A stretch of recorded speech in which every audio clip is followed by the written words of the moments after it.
Hello and welcome. I'm the Big Shot Critic, and today, Robin Hood and Little John are walking through the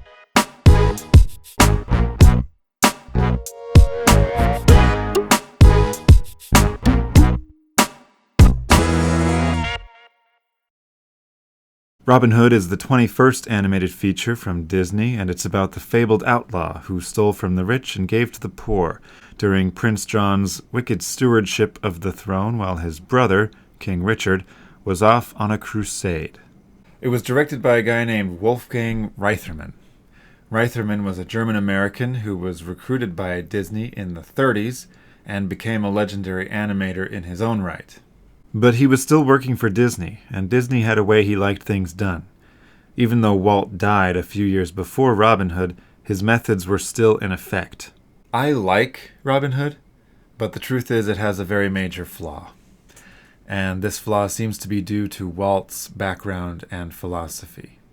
Of the 20 animated features that came from Disney before Robin Hood, 7 of them were anthologies of a sort, broken up into segments. Walt started his career doing shorts, of course, and famously made the first ever feature-length cartoon, Snow White and the Seven Dwarfs. The impression I remember having last time I watched Snow White and the Seven Dwarfs was that it was a series of vignettes centered around these characters.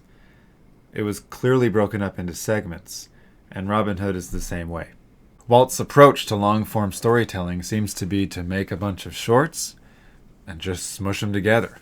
In John Canemaker's book, Walt Disney's 9 Old Men and the Art of Animation, Wolfgang Reitherman recalls Walt once told him to focus on character development rather than complicated stories. Another quote from Walt tells us more. This one is recorded in the book 7 Minutes, The Life and Death of the American Animated Cartoon by Norman Klein. Until a character becomes a personality, it cannot be believed. Without personality, the character may do funny or interesting things, but unless people are able to identify themselves with the character, its actions will seem unreal. And without personality, a story cannot ring true to the audience. And this makes perfect sense for Walt. Animated shorts was a competitive market when he started out, and it was Mickey Mouse that brought him to the forefront.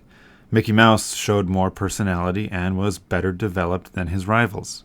In the last sentence, Walt even places personality of a character above story. This philosophy does not transfer well to features. The problem with Robin Hood is that there's no through line or central question. It's a series of scenes strung together that tells a story, but there's nothing to connect it all.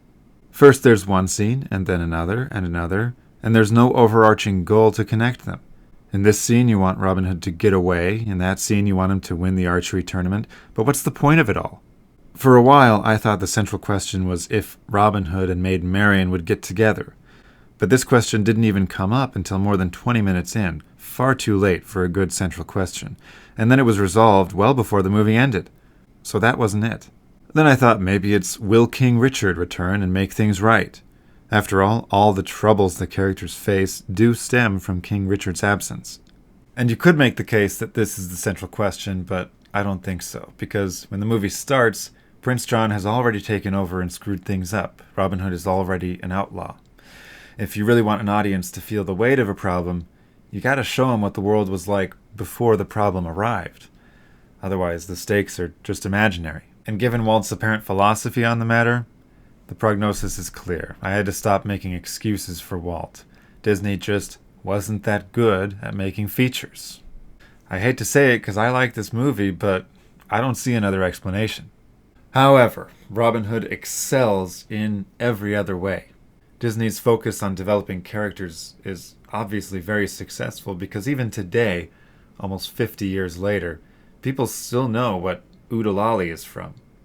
The folk Americana narrator is a fun choice for a cartoon that takes place in medieval England. Maybe they should have got England Dan and John Ford Coley. I didn't know it would be so strong. Seriously though, that type of music was very popular in 1973, so this was actually a pretty contemporary soundtrack, and there's no denying that it has aged well. The animation is spectacular, the music is lively and vibrant, and the voice acting is fabulous. Stop hissing in my ear. Included in the voice cast is Phil Harris, for my money, the most distinctive voice actor in history. Yeah? Take a look at your hat. That's not a candle on a cake.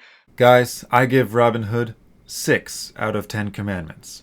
Despite entirely lacking a through line, it kept the 9th one in outstanding fashion. Thou shalt be memorable. Thank you so much for watching, everyone. Be sure to like and subscribe for more content like this, and let me know in the comments below what you thought of Robin Hood. Bye-bye.